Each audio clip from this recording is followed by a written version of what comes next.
Maneras de pensar. Hacer filosofía es una manera de pensar. No hay una única manera de pensar, aunque a lo largo del desarrollo de nuestra cultura se haya impuesto una forma sobre el resto y hayamos siempre asociado la asociación del pensamiento a la racionalidad deductiva, lógica, formalmente argumentativa. No hay consenso sobre qué significa pensar cuando pensamos el pensar. No hay consenso sobre nada, en realidad, y mucho menos si se trata de pensamiento, o sea, de aquello que desde lo cual pensamos todo, incluso pensamos al mismo pensar. Pero, ¿qué es pensar? ¿Cómo podríamos pensar el pensar?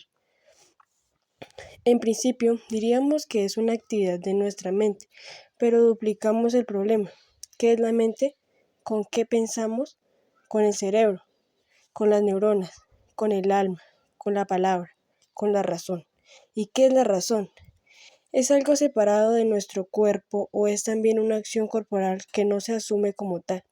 Lo interesante es que sea como sea, no hay una única manera de pensar, aunque en nuestra cultura se asocie al pensamiento con la racionalidad y con cierto tipo de racionalidad. En todo caso, podemos así abordar una primera relación entre la razón y la filosofía. De hecho, es ya un clásico hablar del origen de la filosofía a partir del uso de la razón, el logos. En la antigua Grecia hay un tipo de pensamiento abstracto que logra trascender la cotidianidad de lo real y preguntarse por el fundamento. Es cierto, y sin embargo, no todo pensamiento se ejerce en ese sentido. Por ejemplo, la joven embarazada está ahora haciendo unas cuentas en una libreta. Tal vez está viendo los gastos del mes, haciendo cuentas. Hacer cuentas es una manera de pensar, pero no es la única y sin embargo es predominante.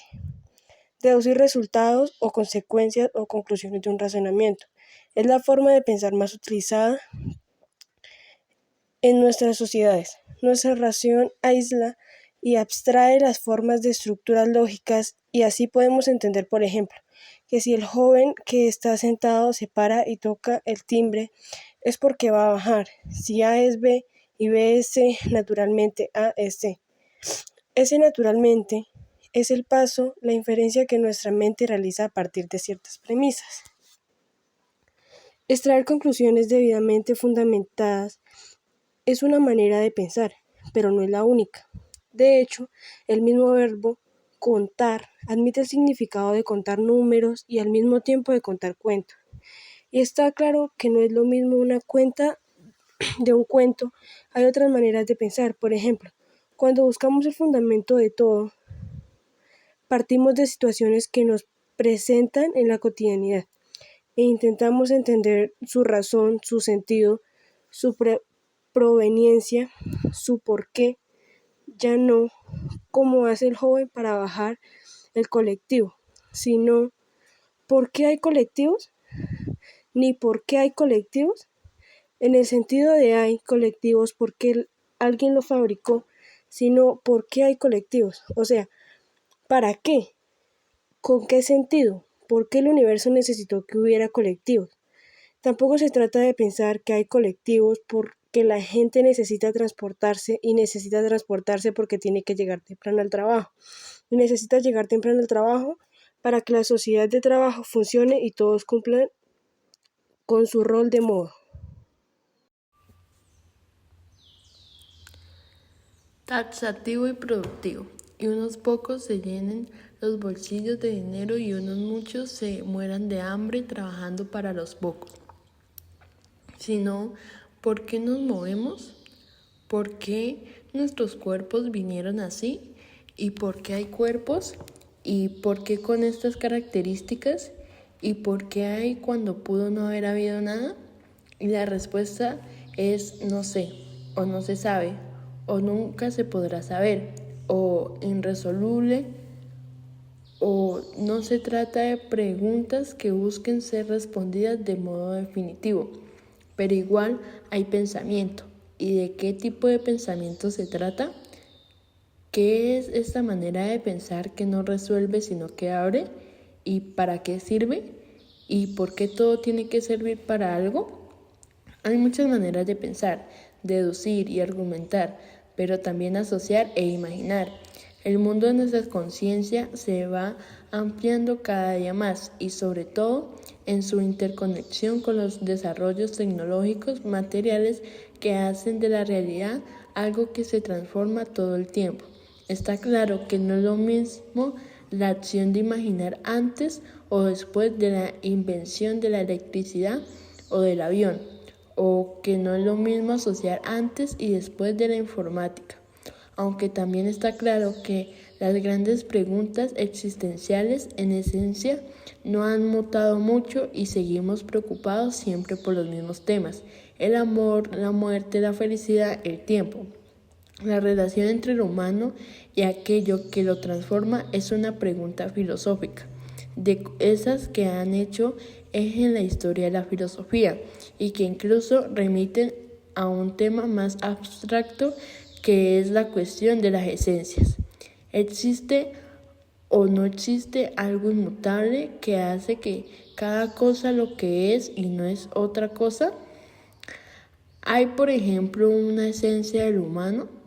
Todo indicaría que no, aunque toda nuestra cultura se originó intentando responder afirmativamente a esta pregunta y sobre todo colocando a la razón como aquella diferencia específica que nos distingue del resto de las entidades.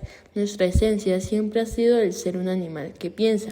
Pensar siempre fue el rasgo que nos diferenciaba de cualquier cosa, aquello que nos hacía esta cosa particular que somos, incluso aquello que para muchos nos extraía del mundo de las cosas. La señora con sus estudios médicos está pensando, el joven con los auriculares solo está escuchando música. ¿Cómo hago para poder saber qué está ocurriendo al interior de cada uno de ellos? ¿Y por qué el interior? ¿Qué hay adentro? ¿Y dónde está adentro? En el cerebro, en la sangre, en cierto tipo de energía. ¿Por qué pensar es una actividad que sucede adentro si adentro también hay más cuerpo y la única experiencia que tenemos del pensar en su expresión en el lenguaje? Pero aquí nadie habla. La gente viaja en silencio. ¿Es el silencio entonces también una manera del habla? Mejor no me bajo, me dejo llevar por el colectivo. Me gusta este viaje, dejarse llevar sin planificar ni programar el destino, repensar tal vez la naturaleza misma de un viaje cuyo sentido parece esfumarse si en la última instancia no hubiere ningún lugar al que arribar. Pero, ¿y si fuese al revés? ¿Y si la existencia se tratase de un gran viaje en el que no sabemos desde ni hacia dónde? Y ese vértigo nos condujera a la necesidad de establecer puntos estables, puertos y paradas. Pero entonces, ¿para qué sirve viajar? Hay una figura que trabaja Charles Baudelaire, que es la experiencia de la flaneur, un pasante de la nueva urbanidad parisina del siglo XIX, aquel que emprende un recorrido por la novedad de la ciudad moderna que fue reemplazado los viejos recovecos de la Antigua París medieval, de los barrios y sus tradiciones. Aquel que no elige ni la modernidad de la nueva arquitectura, ni la melancolía de las historias ancestrales, sino que se coloca en el contraste, en ese punto ciego y a la vez creativo, donde lo nuevo emerge de lo viejo y visualizamos al futuro desplegándose desde el pasado, la promesa y la ruina.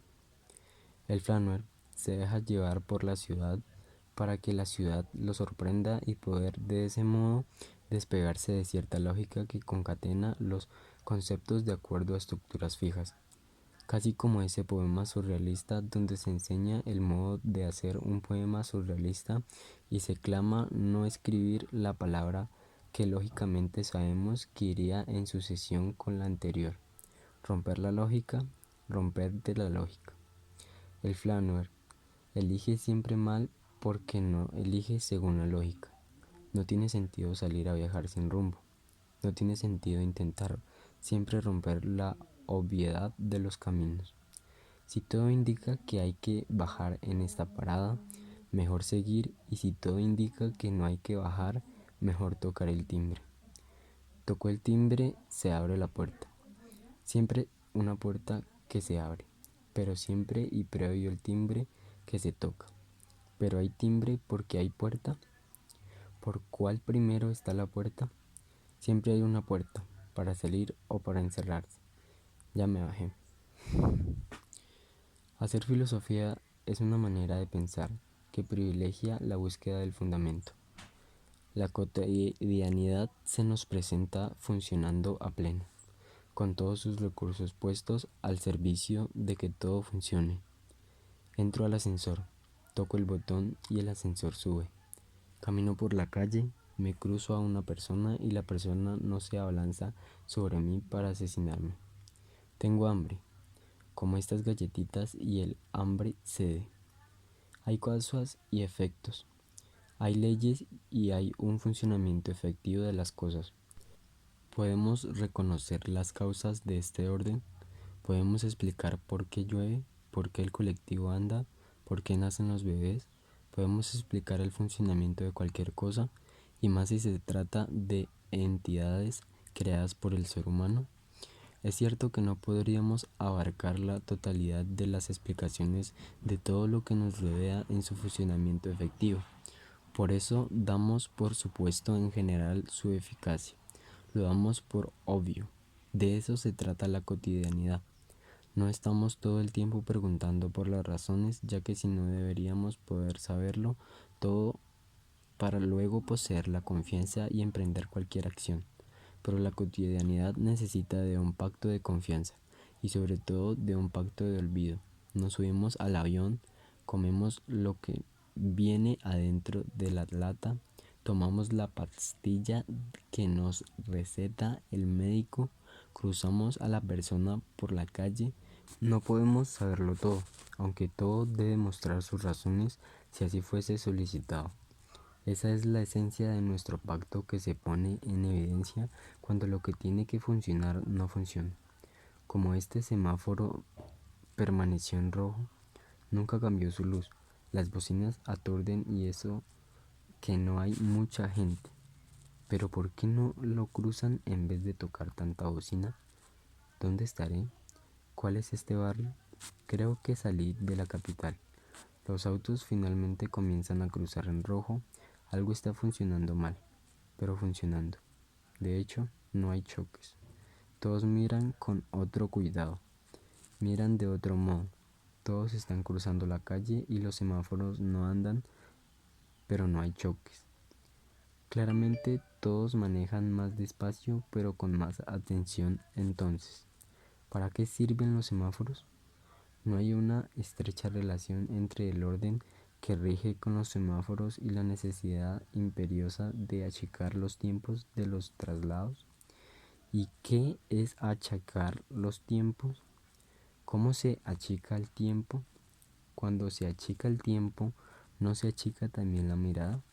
¿A alguien se le ocurriría que manejar fuese un dispositivo para el suicidio y la gente se arrojara con velocidad máxima a cruzar los semáforos en rojo solo para matarse? En realidad, solo se trata de bajar la velocidad en las esquinas y mirar, pero para ello mirar no tendría que ser una pérdida de tiempo. ¿Pero por qué mirar puede ser una pérdida de tiempo? ¿Y qué significa perderlo?